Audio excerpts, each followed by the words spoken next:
Гөлшәшәк Галиева. Ғәззәбану.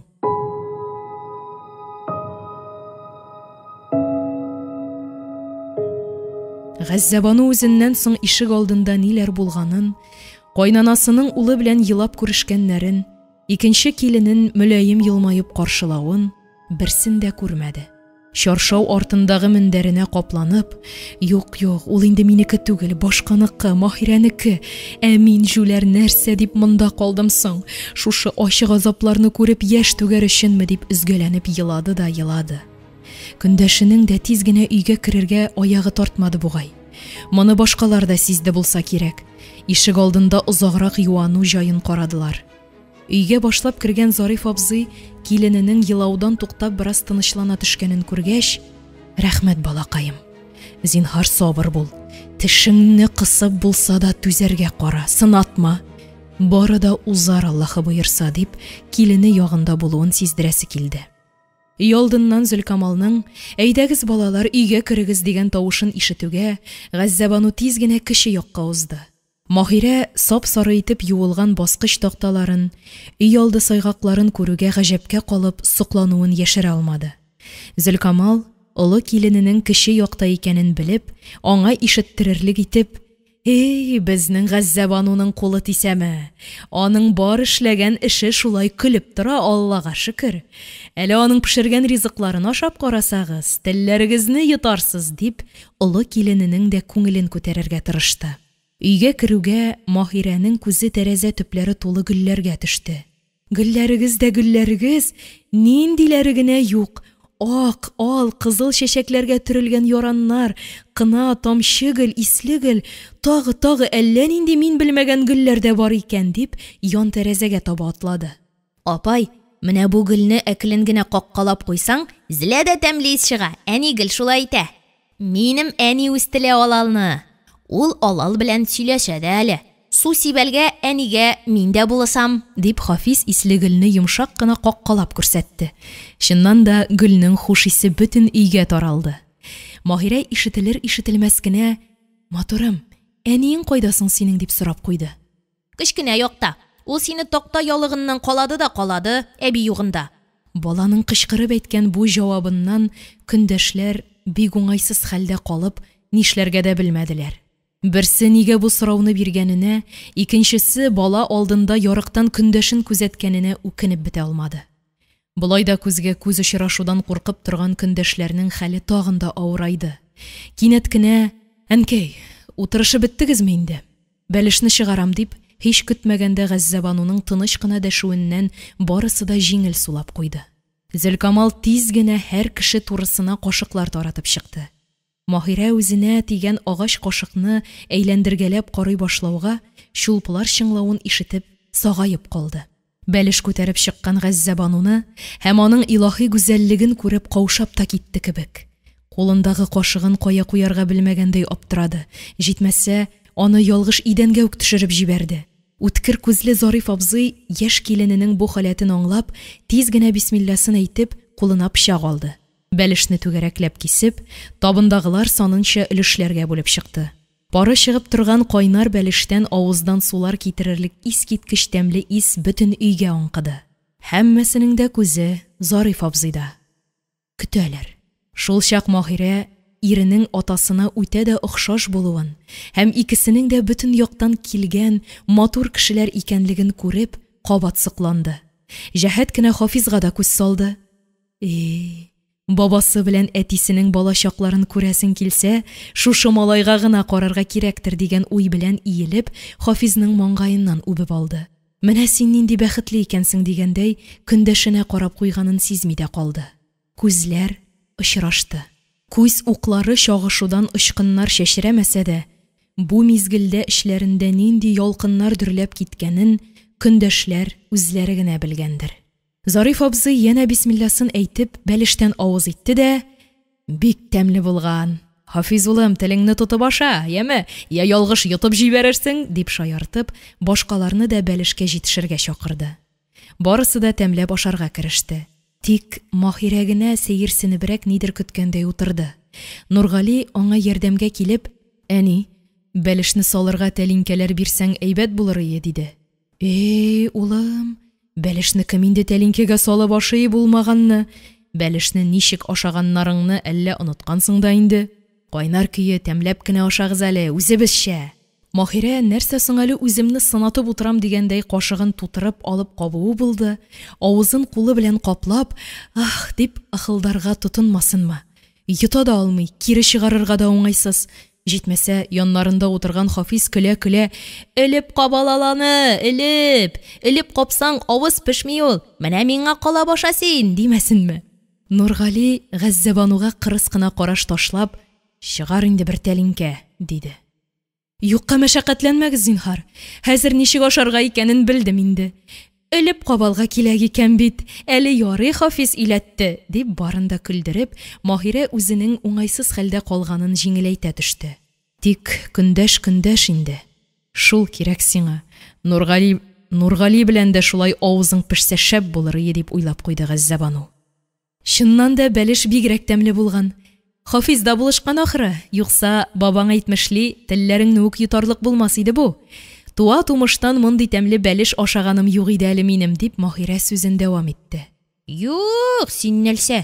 Бәлеш пешелеп йөлелгә мин бит ил кеше, бабайга булышам мин. Бабай, ялый әле улым син булгансың, ату нишләлием ди. Әйбәт, бабай. Улының бу сүзеннән Нургали уңайсызланып китте шикелле. Әмма Хафизның үзен тотышына, акыллы, матур итеп сөйләшә белүенә сокланып туя алмады. Алдына алып күкрәгенә кысып-кысып сөясе килде. Тик нигә бу омтылышына ирек бирмәде соң әле ул? Нигә тыелып калды? Юкса Гәззәбануы да ничек куанган булыр иде бит. Сез үзегездә бәлеш пешермисезме әллә, дип сорыйсы итте Зөлкамал. Әтиебез күбрәк вак бәлеш белән эш пешмәк ярата. Бәлеш сирәк була. Бездә күбрәк манты пешерәләр. Манты дигәне ниндирәк була? Безгә дә пешереп ашатырсың әле, Аллаһы боерса, аннары синнән без дә өйрәнеп калырбыз, диде Зөлкамал. Гомерендә ризык пешерүнең ни икәнен дә белмәгән Маһирә, манты казаныгыз бармы соң? Аның бит үзенең махсус казаны була, дип пешереп күрсәтү мәшәкатеннән оста гына кытылды. Инде бәлешнең төбенә чират җиткәндә генә урамнан җыр, гармун тавышлары ишетелде. Зариф абзый ян тәрәзәләрне ачып җибәрде. Якынайып килүче егетләрне күреп, «Җыен өчен бүләк җыючылар бу. Бүген бигрәк иртәләгәннәр. Ах, шайтаннар, туры безгә киләләр бит булар. Сез кайтасын ишеткәч, бөтен авыл шау купты икән ишне. Улым, әзрәк хәстәрләнебрәк кайта белдегезме соң?» «Бер дә борчылма, әти, сынатмабыз», дип Нургали Маһирәгә күз кысып алды. Маһирәсе дә матур итеп елмаеп, иренә шулай ук күзен кысып җавап бирде. Буларның һәр хәрәкәтен күзәтеп торган Гәззәбану, кыланмышларына тагын күпме чыдарга кирәк, ташкиннарына тизрәк олаксалар ичмаса күзләрем күрмәсе, дип эштән сызды. Ул арада йөгәннәре тәңкәләр һәм шелдерләр белән бизәлгән, дугаларына җиз кыңгыраулар таккан һәм ике яклап кызыл башлы сөлгеләр аскан атлар ян тәрәзә каршына килеп туктадылар. Җиз кыңгыраулар вә шелдерләр чыңлавына кушылган тальян моңы, егетләрнең җыр сузулары, аларга ияреп атларның да пышкыргалап куюлары Маһирәне тәмам әсир итте. Ул үзен хәтта кайда икәнлеген дә онытып, гаҗәеп матур яңгырашлы музыка дөньясына килеп эләккәндәй хис итте. Бу һич көтелмәгән гүзәл манзараны күзләре белән дә күрәсе килеп, ашкынып тәрәзә каршына килеп басты. Аны күреп алган егетләр бер-берсе белән нәрсәдер пышылдашып алдылар да, шунда ук токмаклы җыр башладылар. Зариф абзыйның йортына кунаклар кайткан диләр. Монда чыгып безгә дә бәлки сәлам бирерләр. Без алай да итәбез, без болай да итәбез. Җыен батырларына дип сездән бүләк көтәбез. Безгә сөлге дә ярый, безгә яулык та ярый. Әгәр бирәм дисәгез, чиккән күлмәк тә ярый. Яшь килен дә кайткан диләр, бүләге дә бар диләр. Бүләкләрен алмыйча барыбер китмибез диләр. Вәт шилмалар, бигрәк иртәләгәннәр, бәлеш төбен тынычлап ашарга да бирмәделәр шайтаннар. Кара син аларны, җыру да чыгарып өлгергәннәр бит. Анысына Сәгыйр малае Хәниф маштыр диләр. Ул инде төнәген үк миңа, Зариф абзый, быел бүләкне яшь киленегез бирер, әйтеп куегыз үзенә, дип лыкылдап торганы яны. Маһирә тиз генә бүләкләр салынган чемоданнан җыенга дигәннәрен алып, Нургалигә тоттырды. Урамга чыгуга егетләр Нургалине сырып алдылар. Бүләкләрне күреп исләре китте. Кайсы тел шартлата, кайсы сызгырып җибәрә, кайсы «Вә тишмасам бу бүләк, хай рәхмәт яугырлары, яшь киленкәебез дә юмарт икән» дип сөйләнде. Яшь киленкәй дигәннәренең Гәззәбану апаларыннан 3-4 яшькә өлкәнрәк икәнен каян белсен алар. Батыр калучыга миннән куен сәгате, ә менә бу бүләк Тальян гармун Маһирәнең әтисе Локман абзыйдан. Ә менә монысы яшел атлас күлмәклек Маһирә апагыздан. Ат чабышында беренче килгән егетнең сөйгәненә булыр дип Нургали бүләкләрне Хәнифкә тапшырды. Бүләк Тальянны кулына алуга, Хәниф аны «Менә ичмасам бу гармун тик гармун» дип башта әйләндерә карады. Телләренә баскалап тавышын тыңлады. Аннары башын кыңгыр салып уйнап та җибәрде. Барысы да бик канәгать калды. Тик капка төбен сырып алган бала-чага берсен-берсе этә-төртә һәр кайсы алгарак чыгарга тырышып, «Яшь килен апай безгә дә күчтәнәч бирер әле» дип чыршу килә башлады. «Аз гына сабыр итегез. Улым, бар, киленгә әйт әле, алып чыксын күчтәнәч кәнфитләрен. Шунсыз китмәсләр бу тишек борыннар» дип Зариф абзый чак тынычландырды үзләрен. Бала күңелен күрү Маһирәнең айрата яраткан шөгыле. Менә бүген дә балаларның кәнфит алгандагы канәгать йөзләренә багып, үзе дә сабыйларча куанды. Әмма үз артыннан сипкелле генә бер малайның «Яшь килен апайның кәнфите тәмле-тәмлесен, тик үзе әллә кем түгел бугай» дип әйткәнен ишетеп күңеле кителсә дә, сиздермәде. Ишетмәмешкә салышты. Шәйләр эчкәч, Зөлкамал: «Улым, атаң мунчаны карап чыкты, эссе салып исләрен дә чыгарып бетерде. Миллеген дә пешереп куйды. Ә мин сөлге җәймәләр керттем. Өй алды киштәсендә булыр. Беренче мунчага юл кешеләре сез керегез. Сездән соң атагыз керер. Җомга намазына кадәр чистарынып өлгерсәгез әйбәт булыр» диде.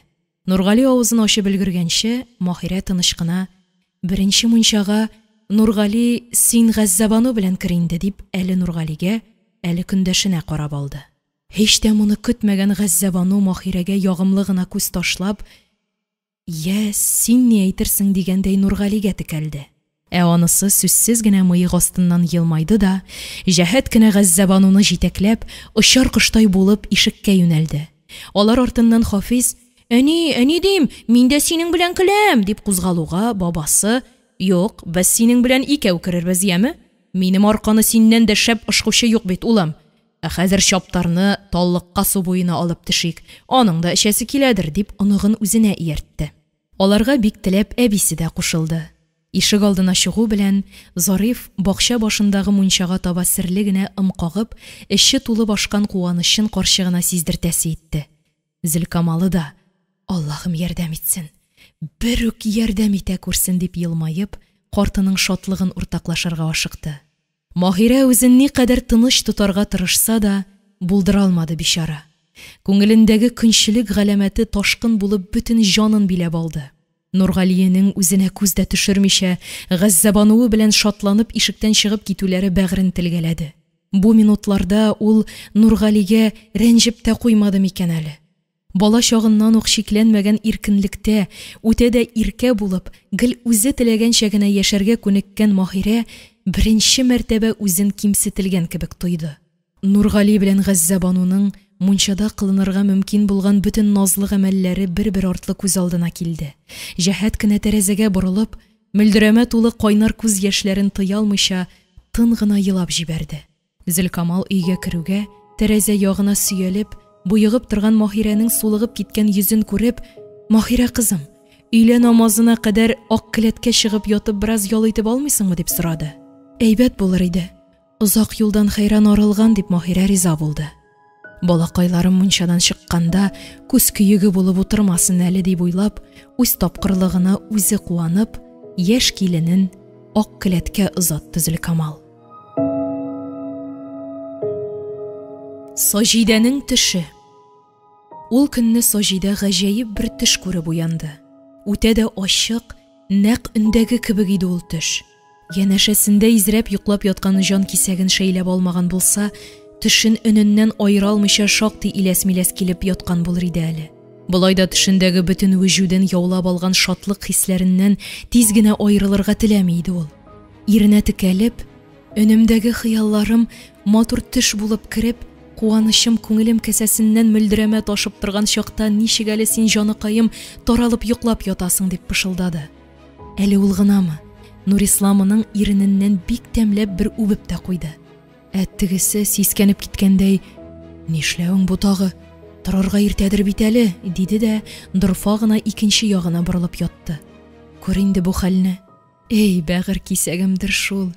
Каян килде әле сиңа мондый кыюлык, рәхмәт төшкере дип, хатынын үбеп аласы да, кайнар кочагына гына саласы бит инде югыйсә. Нишләмәк кирәк? Иренең бер генә хатын кызда гафу итә алмый торган битарафлыгыннан Саҗидә гәрләнеп куйды куюын. Әмма ни генә булса да, иртән күргән сихри төше тәэсиреннән һәм бөтен җанын биләп алган дәртле хисләре күпкә көчлерәк иде шул. Ул берни дә булмагандай сабыр гына: "Әйе, торырга иртәрәк әле. Таң атып кына килә. Әле генә күргән төшемнән уянып китмәгән булсам, нәкъ синең шикелле үк мин дә изрәп йокларыйм. Иллә дә матур төш, Нурислам. Әйбәткә булыр, Аллаһы боерса. Тыңласаң, хәзер үк сөйлимче үзеңә. Сөйләмичә генә йоклап китсәм, онытылыр дип куркам", диде. "Әйдә, сөйләсәң сөйлә инде. Барыбер йокымны ачып бетердең", дип, Нурислам теләр-теләмәс кенә хатынына таба борылды. Нигәдер тынгысыз иде ул. Кичтән дә озак кына вакыт йоклап китә алмыйча гаҗизләнде. Саҗидәнең моңа әллә ни исе китмәде шикелле. Иртәгә иртүк дусты Нургали белән аның яшь кәләшен ничек каршы алачагын уйлыйдыр дип юрады. "Тыңлы, яме? Имеш, син кайтышка дип, Тәскирә белән бергә коймак пешерәбез икән. Коймакларның күплеге, мин сиңа әйтим, өстәлдә дә, мич алдында да, тәрәзә төпләрендә дә гел коймак. Ашап туйгысыз тәмлеләр дә икән әле үзләре. Син кайтмыйсың да кайтмыйсың. Тәскирә балакаем, шуынып бетәләр инде", дип борчыла ук башлады. Шул вакыт ишегебез үзеннән-үзе ачылып китте дә, кояштай балкып, яңа гына туган бозау күтәреп син килеп кердең. "Менә сезгә нинди матур бозау ап кайттым" дисең икән. Чыннан да аның куе кызгылт тиресе ялык-йылык килеп тора. Маңгаенда ярым айга охшаган аппак кашкасы да бар. Син көлә-көлә: "Сыерыбыз минем күңелне күреп, безгә үгез бозау бүләк иткән. Өйдә ир затыннан, әтәчебездән кала бер үзем бит. Нурисламга иптәш булсын дигәндер инде" дисең. Тавык тешенә тары керә дигәндәй, сыерның бозаулар вакыты җитә дип борчылып йөргәнгә кергәндер бу теш мөгаен. Инде төштә күргән төсле бозаулы булуга да ирешсәк, Ходай кушып, Гиззелбанат әбигә сәдака кертерим", дип Саҗидә төшен сөйләп бетерде. "Әнисе, бу төш сиңа тикмәгә генә кермәгәндер. Әллә чыннан да сыерыбыз бозаулап ята микән", диде дә Нурислам абзарга ашыкты.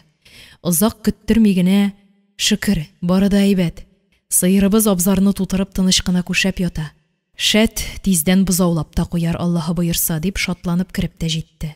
"Ташкентта акча эшләп кайтмаган булсам, сыер турында хыяллана да алмас идек бит", дип җәһәт кенә Саҗидәсе янына юрган эченә чумды. Бу минутларда алар икесе дә бик бәхетле иде. Йокы дигәннәре алардан мөмкин кадәр ераккарак качу ягын карады. Иртүк ирен озатып җибәрүгә, Саҗидә төшен юратырга кемне генә табасы икән дип уйлана башлады. Гәззәбануга кереп булмый да булмый инде. Аның үз хәле хәл. Иң кулайы Гиззелбанат апа булыр дип, бары 2 өй аркылы гына япа-ялгызы яшәп яткан күршесенә йөгерде. Керә-керешкә үк аны ишек алдында очратып, күргән төшен бәйнә-бәйнә сөйләп тә бирде. Күрше, бик матур төш кергән бит үзеңә. Юрарга керешкәнче, тәһарәтемне яңартып алыйм булмаса. Төшләрне тәһарәтсез килеш юрарга ярамый ди торган минем кайнанам, урыны җәннәттә булсын. Син өйгә керә тор, яме", дип, баскыч төбендәге йылкылдап торган җиз комганын алып, абзарга таба юнәлде. Ул арада бу өчкенә тәрәзәле кечкенә өйнең бар җиренә күз салырга өлгерде Саҗидә һәм мондагы пөхтәлеккә, чисталыкка хәйран калды.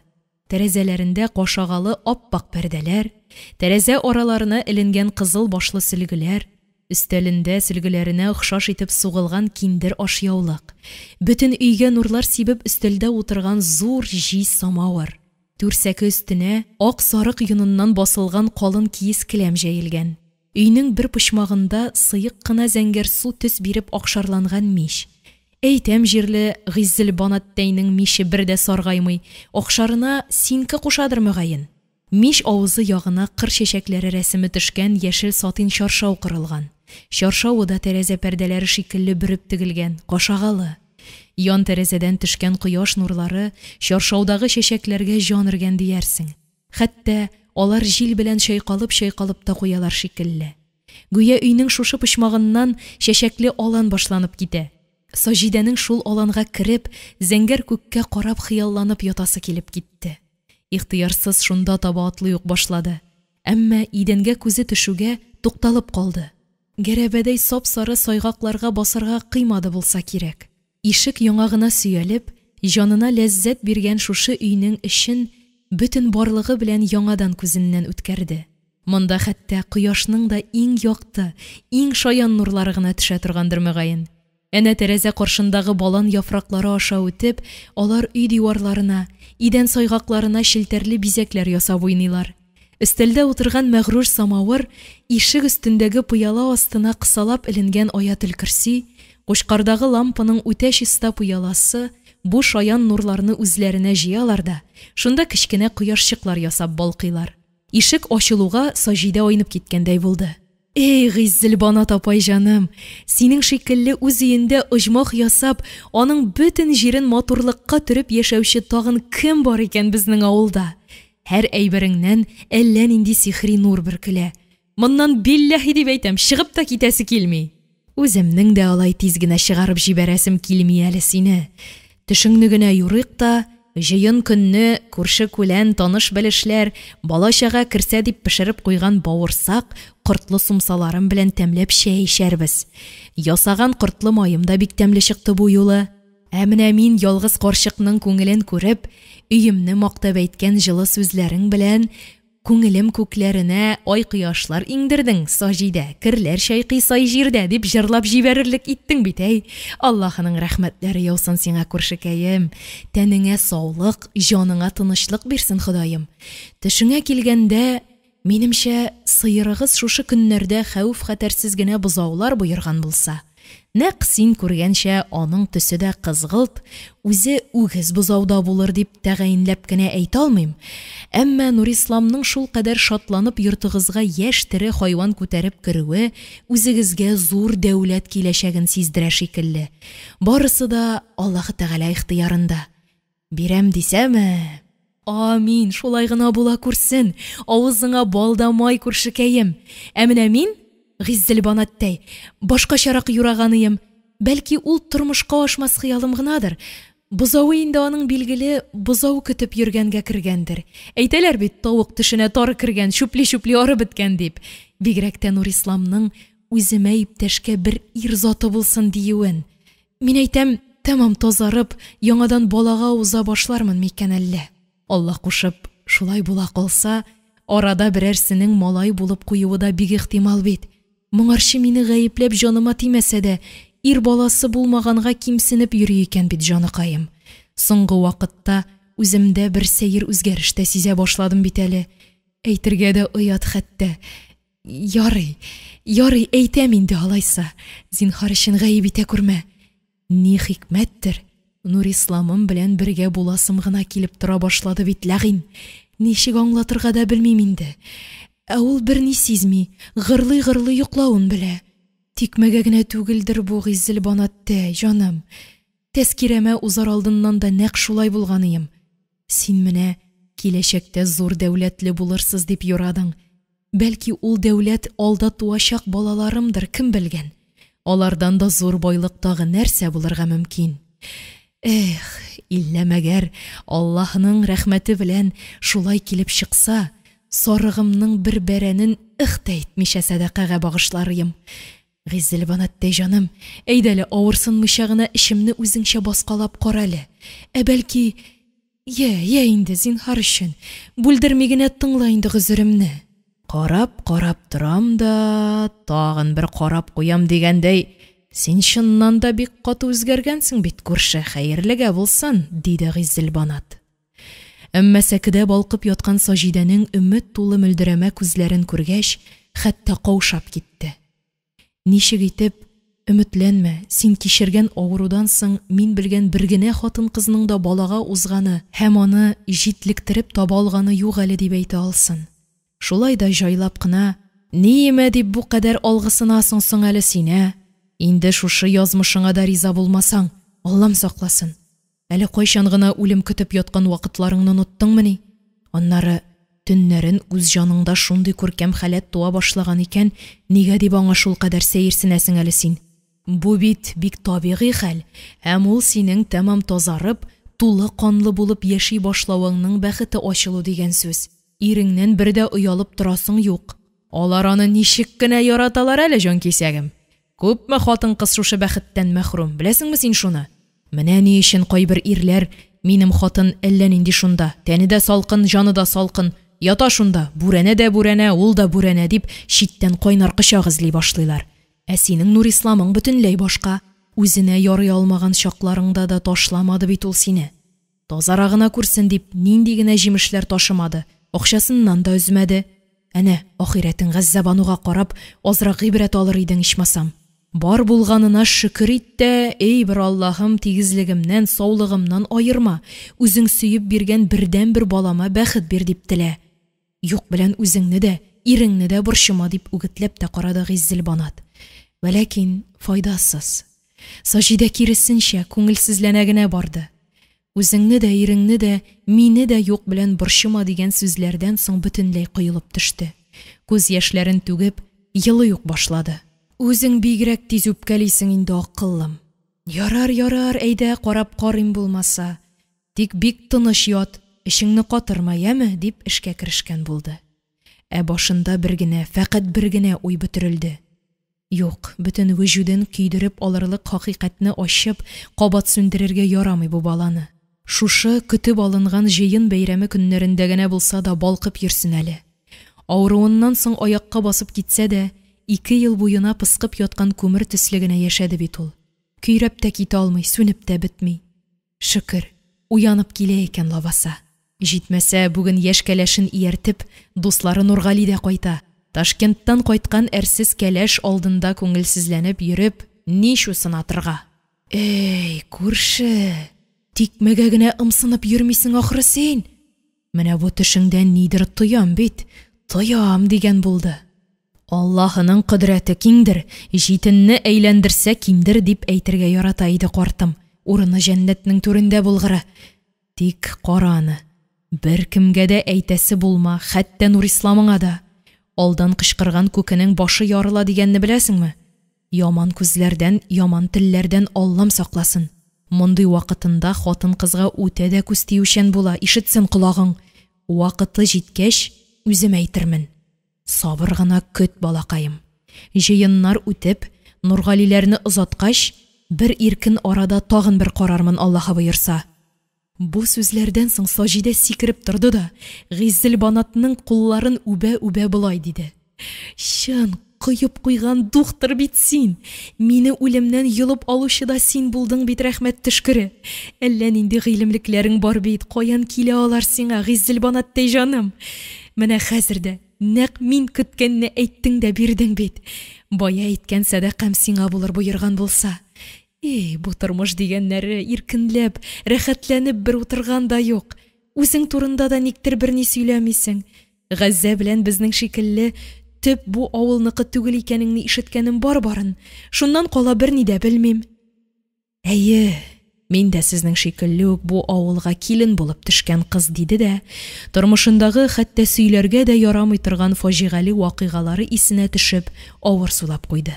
Ярар, икенче бер вакытта сөйләрмен әле. Ә хәзер чәй әзерлик. Кая инде ул чәйләп утыру Саҗидәгә. Очар коштай булып өенә атылды. Капкадан керә-керешкә тәскирәсе разбой салып, әни дим, нишләп кайда йөрисең син? Кайттылал, күлми калашың бит инде. Әйдә тиҗлек бул инде. Сабыемдыр шул. Ул кунакларны миңа бик күрсәтәсең киләмени соң?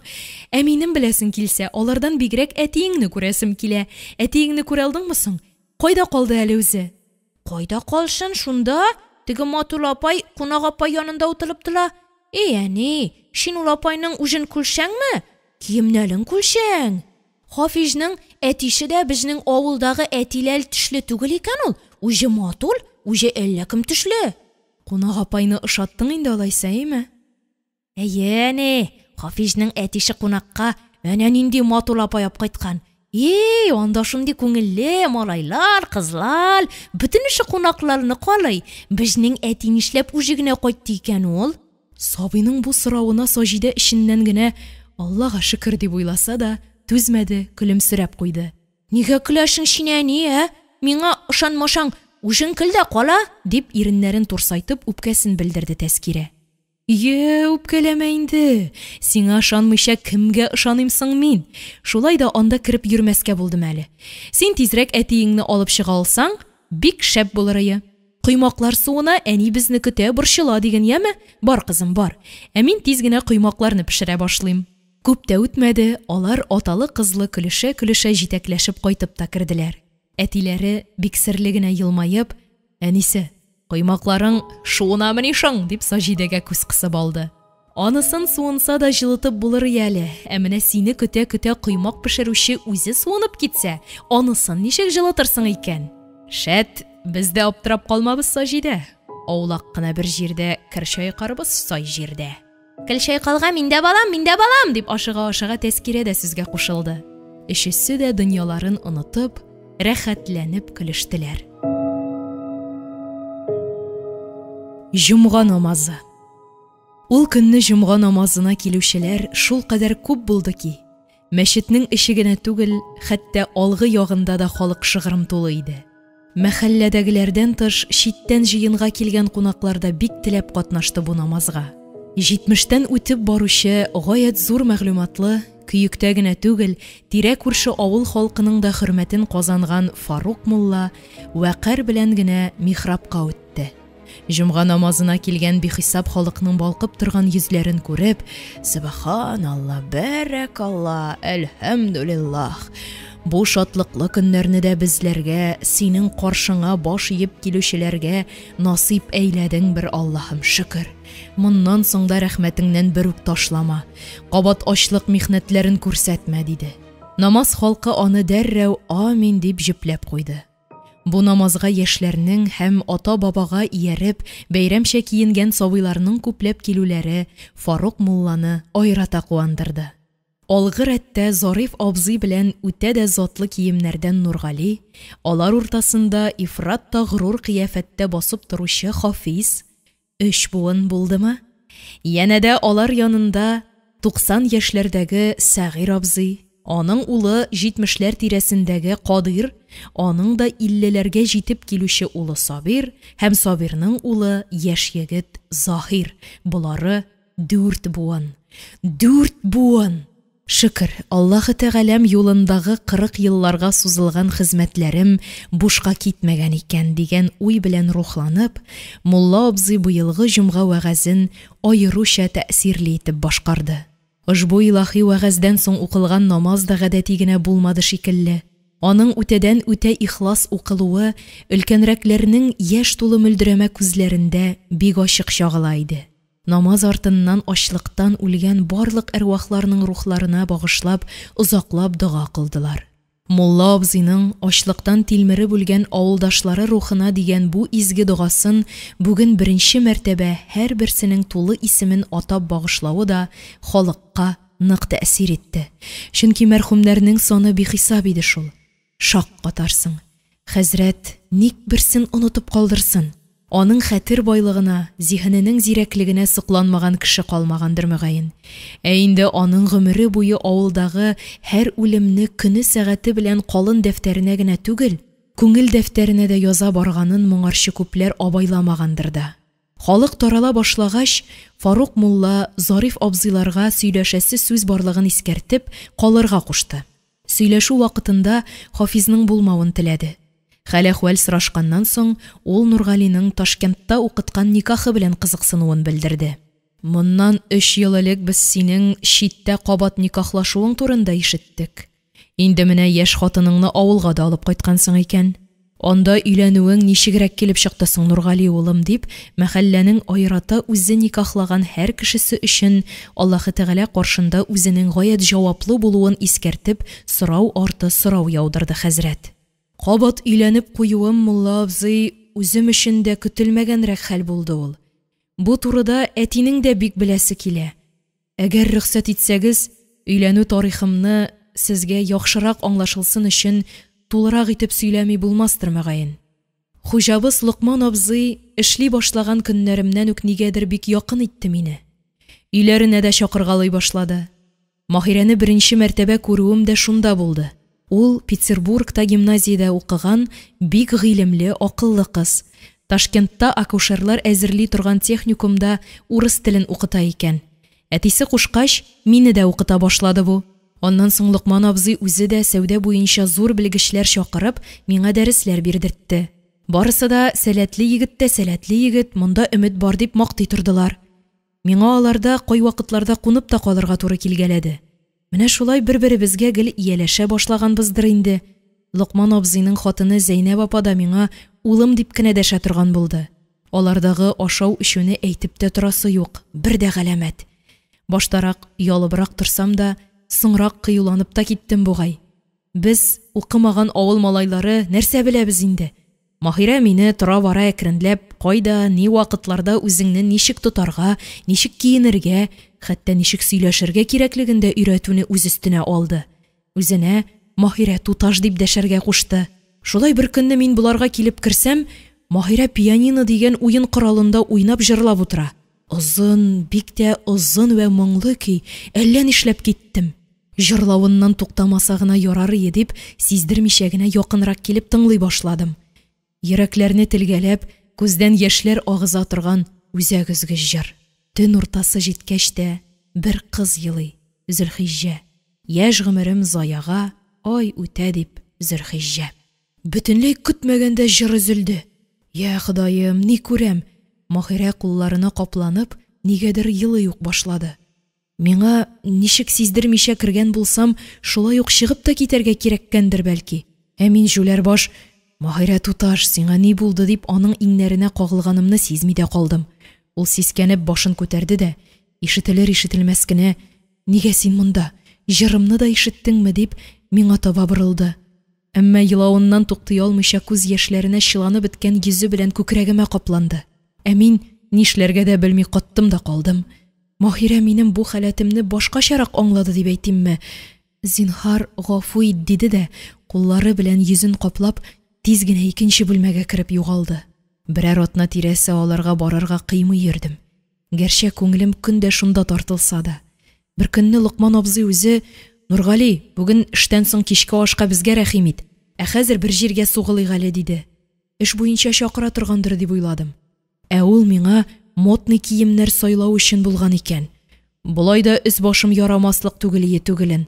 Барган җиребездә мине шундый итеп киендереп куйдылар ки, көзгә каршына килгәч, хәтта үземне танымадым. Лукман абзый: "Кичкә көтәбез", дип елмаеп узатып калды үземне. Менә шул кичтән безнең Маһирә белән очрашулар ешайганнан-ешая барды. Шулай бер кичне без өйдә икәү генә калганбыз. Маһирә тыныч кына: "Әтиләр бүген дусларына куна киттеләр", диде. Шәйләр эчтек. Ул озак кына пианинода уйнады. Мине дә үзе белән рәттән утыртып, бу уен коралының кайбер серләрен аңлата башлады. Тальянда уйный белгәнгә микән, ул серләргә мин тиз төшендем. "Син музыкада сәләтле булырга охшыйсың", дип кулларыма кагылды. Миңа әллә ничек бик рәхәт булып китте. Бу илаһи рәхәтлек бөтен тәнемә таралды. Маһирәне кочагыма тартып алганымны сизми дә калдым. Ул да карышмады, киресенчә, минем бу хәләтемне күптән көтеп торгандай бөтен гәүдәсе белән куеныма сеңде. Күпмедер вакыттан соң ниһаять мин акылыма килдем. "Маһирә туташ, гафу ит, онытылыбрак киттем ахры. Сиңа булган олы хөрмәтемә тап төшерәсем килми. Хатыным, балам була торып сине рәнҗетергә теләмим", дидем. "Нинди гафу, нинди рәнҗетү турында сөйлисең? Мин барын да беләм бит. Хәтта гәззәбануыңны, үлеп яратуыңны да беләм. Мин җүләр кыз, барысын да белә торып сине яраттым. Күпме көттем мин синең белән бүгенгедәй очрашуыбызны. Бер Аллаһым үзе шаһит. Менә кемнән гафу үтенергә тиеш мин, Нургали? Сине безгә гел мине сынамак өчен җибәргәндер бәлки. Мин бу очракта син түгел, мин гафу итүеңне сорарга тиешмендер", диде дә, күз яшьләрен күрсәтмәс өчен теге көндәгечә йөзе белән күкрәгемә капланды. Шуннан соң берәр атна узды микән, әйтә алмыйм. Бер көнне Лукман абзый өйләренә мулла чакыртып, безгә никах укытты. Менә шул көннән без ир белән хатын булып яши башладык. Фарук мулла Нургали сөйләгәннәрне бүлдермичә түземлек белән тыңлады. Ярый, ни хәл итәсең? Үз җиребездә ачлык булмаса, син дә анда китмәсең. Шулай язгандыр күрәсең. Үзем укыган никахларымның шөкер моңарчы бозылганы булмады дип беләм. Андагы мулла олы хатыныңның ризалыгы барлыгын сорадымы соң синнән? Ул турыда бөтенләй сүз булмады. Хуҗаң кызын тизрәк кияүгә бирү өчен синең гаиләле кеше икәнлегеңне әйтеп тә тормагандыр бәлки. Алай кирәклеген Лукман абзый әллә үзе дә белмәде микән? Булай булгач, уланнар, сезнең ул никахыгыз дөрес булмаган бит. Кабат никах олы хатын ризалыгын биргәндә генә укыла. Әгәр инде икесе белән дә никахлы булып шәригать яшәргә теләсәң, шәригать кушканча эшләргә кирәк дип аңлатты Фарук мулла. Гәззәбануны өзелеп яратам, балам да үсеп килә. Алардан башка тормышымны күз алдына да китерә алмыйм. Хәзер миңа Махирә дә бик якын, аңа хөрмәтем зур. Лукман абзыйның да яхшылыкларын ничек онытасың? Ике якны да тыңлап бетергәч, Зариф абзый, булай булгач, Гәззәбану киленнең ризалыгын алып, никахны өр-яңадан үзебезнең өйдә укытырга кирәк дип нәтиҗә ясады. Рәхмәт әти, мин ике куллап риза. Гәззәбану ризалык бирмәсә нишлибез? Анысына үзең тырыш инде, улым. Безне катнаштырма. Никахыгызны шәригатьчә яңартканчы, ата-баба нигезенә вә үзеңнең дә киндек каның тамган туган нигезеңә гынах кертүдән саклан инде син, улым. Нигезебезнең паклыгын саклау һәр барчабызның изге бурычыдыр дип киңәшендә бирде хәзрәт. Аннан соң ул шыпырт кына Зариф белән Нургалигә күңелен борчыган шик-шөбһәләрен дә белдерәсе итте. Сез инде сер сыймаслык кешеләр түгел. Соңыннан мин әйткәннәрне кемгәдер сөйләрсез дип тә уйламыйм. Соңгы вакытларда динне кысарга маташалар. Сәвид тирәсендә йөрүчеләр мәчетне бөтенләй ташладылар. Фатих рәис булып алгач, атасын җомга намазына да җибәрми хәтта. Бер көнне миңа балаларга исем кушу, яшьләргә никах уку эшләрен туктатырга туры килер. Сиңа мәетне зиярат кылу хезмәтләре генә рөхсәт ителә дип кисәтеп чыгып китте. Өстән шулай кушалар ди. Бүгенге ихластан ихлас укылган җомга намазыбызда соңгысы булмагае дип шикләнәм. Аллага тапшырдык. Шулай да сезнең никахыгызны яңартуны Гәззәбану килен ризалык бирсә, үз өстемә алам, Нургали. Тик аны китәр көнегез алдыннан гына күрше күләнгә бик сиздермичә башкару мәслихәтрәк булыр. Шаһитлар турында да уйлашыгыз, көнен хәбәр итәрсез. Ястү намазыннан соң укып китәрмен, Аллаһы боерса. Өлкәннәрнең сүзен тыңлап, мәчеттән чыгып китсә дә, гает намазыннан соң Хафизның өйгә ялгызы гына кайтып керәсе килмәде. Берничә малай белән кибет янында туктап калды. Әмма күзе гел мәчет юлында булды. Әтиләре күренми дә күренми. Әнә чыгарлар, менә чыгарлар дип көтә-көтә аптырагач, әллә күрми калдым микән дип шикләнеп, ялгызы гына кайтып китте. Әнисе гаҗәпләнеп, улым, әтиләрең кайда? Нигә бергә кайтмадыгыз? Күршеләр әллә кайчан кайттылар бит инде. Без монда әбиең белән безнекеләр дә кайтып җитәрләр дип самавыр яңарта арып беттек инде. Бар балакаем, кунак апайны да чакыр. Ул да баядан бирле аптырап ятадыр дип Хафизны келәткә җибәрмәкче булды. Юк, әни, мин киттем әле. Әти белән бабайны хәзер үзем алып кайтам, диде дә, ишеген дә ябып тормыйча йөгереп чыгып та китте. Аның артыннан ай күрде, кояш алды малаеңны дип әбисе куанып калды. Мәчет тыкрыгын борылуга, капкадан чыгып килгән әтиләрен күреп, сабый очар кыштай аларга таба атылды. Әтисе дә адымнарын тизләтеп, кулларын җәеп улы каршына ашыкты. Һай, бу минутларда Нургали йөзендәге бәхет тулы елмаюны һәм аның Газиздән Газизен күкләргә чиердә итеп күтәреп алуын Гәззәбануы күргән булса, гомер буе ирен гел шул кыяфәттә генә күз алдына китереп яшәгән булыр иде. Яшь ананың тулы бәхете нарасыен кулына алып, аның үзенә генә хас хуш исен исни, сөт тулы күкрәкләреннән имезә алуы белән генә шикләнми. Тулы бәхет өчен иренең дә баласын кулына алырга ашкынып торуын, инде кулына алгач, йөзендәге бәхетенең ташып торуын күрүдә үтә зарурдыр. Үскәнемдер шул, бердән берем, акыллым дип тагында әллә нинди матур сүзләр әйтергә теләсә дә, Нургали улының бөтен игътибары бабасында булуын күреп туктап калды. Бабай, син нигә алтта каласың? Кыз улага атла инде. Әни дә, әби дә сезне көтә-көтә көтүк булдылар. Нурислам абыйның кайтканына да 5 бултыл, дип Хафиз өйгә тизрәк кайтып җитәсе килүен белдерде. Бабасы өчен бераз арттарак калып, үзенә иң кадерле шушы ике җанның бәхет диңгезендә йөзгәннәрен карап кайтудан да ләззәтлерәк тагын ни булырга мөмкин? Күпме көтте, күпме дугалар укып, Раббысыннан сорады ул шушы минутларны. Кибет янына җитәрәк, андагы малайларны күреп алуга, Хафиз әтисенең колагына пышылдады. Син мине хәзер төшер инде. Әнә ул малайлар миннән гел көләләр. Синең әтиең юк, ул сине ташлап киткән диләр. Хәзер күлсәләр, бебей булгансың дип көлмәсеннәр әле. Әтисе аны шунда ук җиргә бастырып, кулыннан җитәкләп алды да, шыпырт кына: "Улым, өйгә кайткач, кунак апайны күрдеңме соң син? Ул да безне шулай көтә микән?" дип сорады. "Белмим, мин аны күлмәдем. Әни аны келәттә диде. Йоклыйм шунда." Нургали Маһирә белән кабат никахлашырга тиешлекләрен әтисе белән килешеп, Гәззәбануга җыен узгач кына, Маһирәгә бүген үк әйтергә кирәк дип санады. Һәм капкадан керә-керешкә келәткә күз салды. Ишеге ачык. Ишеккә эленгән чаршауның бер чите чак кына ачылып киткәндәй булды. Аһа, Маһирә монда булырга тиеш дип уйлап, җәһәт кенә чаршауны ачып җибәрде. Ирен көтә-көтә зарыгы беткән Маһирә, хәтта үз-үзен белештермичә, Нургалинең күкрәгенә капланды. Тыны кысылудан күпмедер вакыт башын да күтәрә, әйтергә теләгән сүзен дә әйтә алмады. Бу минутларда аның бар теләге ничек тә түзәргә, күз яшьләрен күрсәтмәскә, көнләгәнен сиздермәскә. Әмма никадәр генә тырышса да, иң башларының дерелдәвен басарга көче җитмәде. Көтмәгәндә бу хәлдән сагайып калган Нургали: "Абау җаным, нишләвең бу? Әллә елыйсың инде? Ни булды? Гәззәбану белән сүзгә килмәгәнсездер бит", дип сүз башлады. "Юк, берни дә булмады. Сүзгә килергә безнең рәтле юньле сөйләшкәнебез дә юк бит әле. Нишләп шул кадәр озак тордыгыз? Нурисламның кайтканына да байтак булды бит инде. Моннан соң бер үк алай үземне генә озакка калдыра күрмәяме? Бу келәттә бер ялгызым әллә ниләр уйлап бетердем. Ә син ансат кына, без кайтканчы юынып чык, мунча бик шәп дидең дә китеп тә бардың. Сездән соңгы мунчада ялгызым гына мөмкинме бу? Кайтканыма да үкенеп куйдым.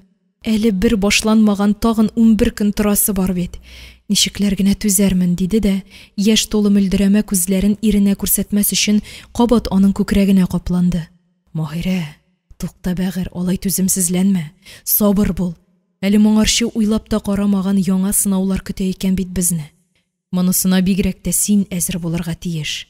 "Эй Раббам, бениһая ишем пышканы яны. Хәерлегә булмаган икән. Нинди сынаулар? Аңлатыбрак сөйлә инде зинһар." "Шу, Маһирә, ишек янында кемдер йөри шикелле. Я, тыңла, тиз генә сөйлим дә, аннары өйгә керербез, көтәләрдер. Намаздан соң Фарук хәзрәт безнең калуыбызны сорады. Ни өчен икәнен хәзер сиңа да аңлатырмын", диде дә, келәт ишеген ябып, Маһирәне кочагына алды һәм назлап кына алдына утыртты. Алай-булай чит колаклар ишетә күрмәсен тагын дигәндәй, ярым пышылдап сөйли башлады. "Син менә ник кайтканыма да үкенеп куйдым дидең.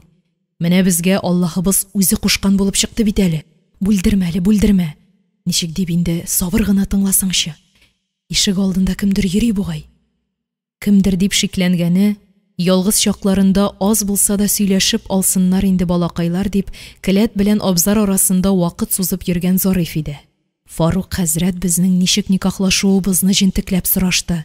Билгеле инде, миңа барында сөйләргә туры килде. Шуннан соң ул безнең никахыбызның шәригать кушканча булмаган, моңарчы ирле хатынлы булып яшәүебезне гөнаһ кылу булган", диде. "Хәзер сез кайткан көе Гәззәбануның ризалыгын алып, никахыгызны яңартырга тиешсез", диде. "Шунсыз сез монда айрата ата-баба нигезендә гөнаһка керә күрмәгез. Моңарчы кылган гөнаһларыгызны Аллаһы Тәгаләнең ярлыкавын сорагыз", диде. "Гәззәбану килен ризалыгын бирүгә миңа хәбәр салырсыз. Никахыгызны шәригать кушканча үзем яңартырмын, Аллаһы боерса", диде. "Нургали җаным, Гәззәбануың риза булмаса?" Нәкъ шул вакытта тышкы яктан: "Нургали, Маһирә килен, әйдәгез, сезне генә көтәбез. Ашка Нурисламнар да чакырулы, алар да кереп җитәр", дигән тавыш ишетелде. Һич көтелмәгән шомлы хәбәрдән болай да каушап калган Маһирә бу тавышка дертләп китте. Юк, сөйләшеп бетерик инде дигәндәй иренең беләген чытырдатып кысты. Зариф та алай ашыгып дәшәсе түгел иде дә бит, нишләсен. Инде көтә-көтә түземлеге тәмам төкәнгән Гәззәбану үзе өйдән чыгып килә иде шул. Нургали Маһирәне йомшак кына кочып алды да, шыпыртлап кына: "Ярый, тынычлан. Калганын соңыннан сөйләшербез. Кирик инде, көтәләр бит", дип, келәт ишеген әкрен генә ачып җибәрде. Каршыларына бакча ягындагы арт капкадан Саҗидәсе белән кызын ияртеп, авызын йырып сөйләнә-сөйләнә Нурислам да килеп керде. "Ну, малай, бездән калгач, җомга намазын әллә өр-яңадан укыдыгыз инде, көттереп тә карадыгыз. Мә, дус кеше, син яраткан бу күчтәнәчебезне табынга үзең турап куярсың. Син аны бик оста башкарасың", дип, ашап түгел карап та туймаслык каклаган казны Нургалигә сузды. Ә менә бу очып китәрлек юка кыш телләрен Ташкент кунакларына дип Саҗидә белән Тәскирә кызым бергә пешерделәр.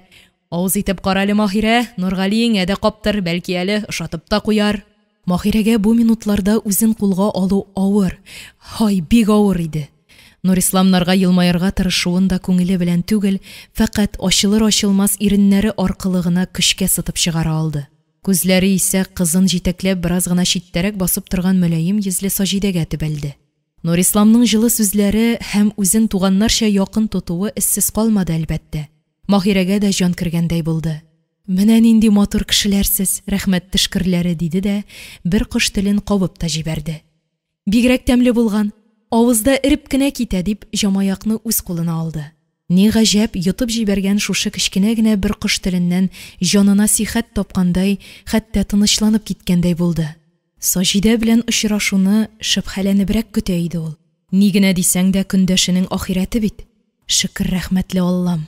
Моннан соң да рәхмәтеңнән ташлама, дип уйлап куйды да, ниндидер бер җиңеллек белән: "Нургали, аша авызыңны, сиңа да каптырыйм әле.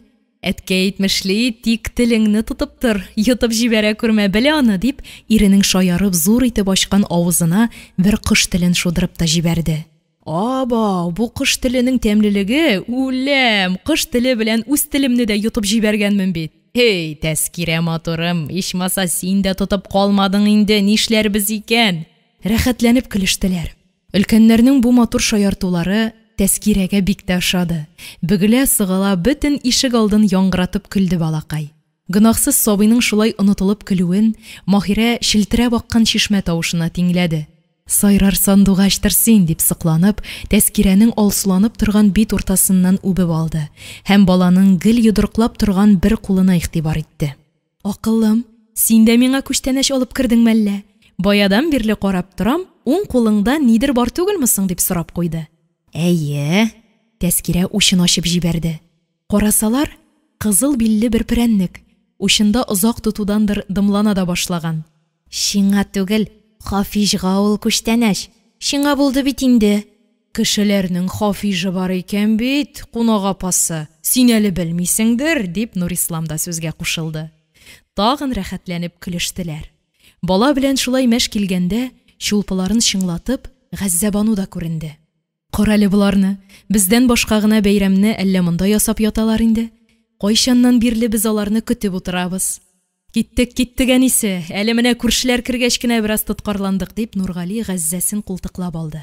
Зарифның баскыч төбенә чыгып, кулындагы озын саплы агач чүмечне әйләндергәләп торуын күрүгә, егетләр бер-берсенә күз кысып, серлегенә елмаештылар. Хатын-кызларны салпы якларына салам кыстыра-кыстыра алдан үткәреп җибәрделәр дә, үзләре озын чүмеч артыннан тиз генә мич арасына шудылар.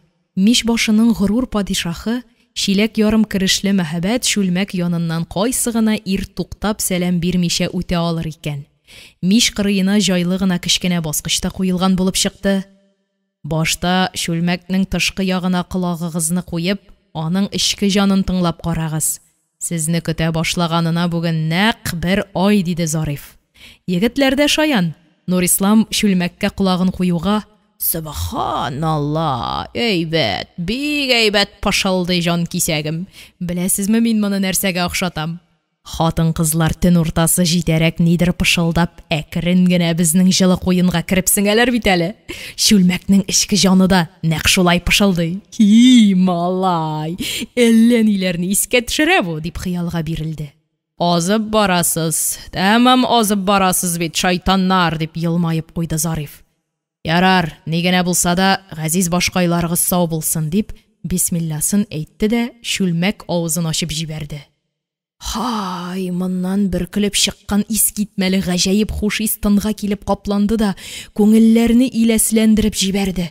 Димәк, тәме дә, көче дә шәптер, дип дустына күз кысты Нургали. Булса да булыр икән, бөтен җаныңны рәхәтләндереп, хәтта башларны әйләндереп җибәрерлек илаһи хуш ис бу. Шул исеннән генә дә исерерсең, валлаһи. Күпме кешеләрдә сынаганым бар, Зариф абый, бары сезнең шүлмәктән генә аңкый ул. Әллә аның үзенә генә хас берәр сере бармы? Тәмле телеңә балдамай күрше, рәхмәт, дип Зариф чүмечен тутырып әче балны сусып алды да мич кырыена куелган 2 чокырга тутырып салды. Менә хәзер бисмилла әйтеп тәмен дә татып карагыз. Сезгә дип куана-куана әзерләгән шушы сыемда нәрсә исләре, яна нәрсә тәмнәре барында дөрес әйтеп бир алсагыз, йоклар алдыннан Аллаһы боерса, үзегезгә тагын берәр чокыр тамар, дип егетләргә карап серлегенә елмайды. Әтегеләре озаклап, йотым сайын туктала мактап, рәхмәтләрен дә әйтергә онытмыйча, иллә дә тәмләп эчә торгач, чокырларын бушатып та куйдылар. Рәхмәт төшкерләре, сыемның кадерен вә бәһасен белүегезгә мин бик шат.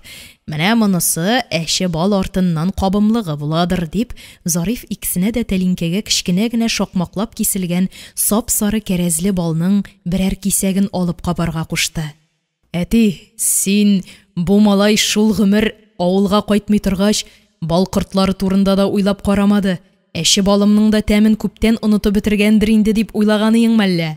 Дөресен әйтим, җан дустың сөйләвенә караганда, сез бит анда француз шампаннары белән генә сыйланып ятасыз. Минем балга артык исе китмәс дигән шигем бар, шул балакаем. Әйттең сүз, Зариф абый, синең әче балыңмы? Шампаннарыңны бәреп йыга бу.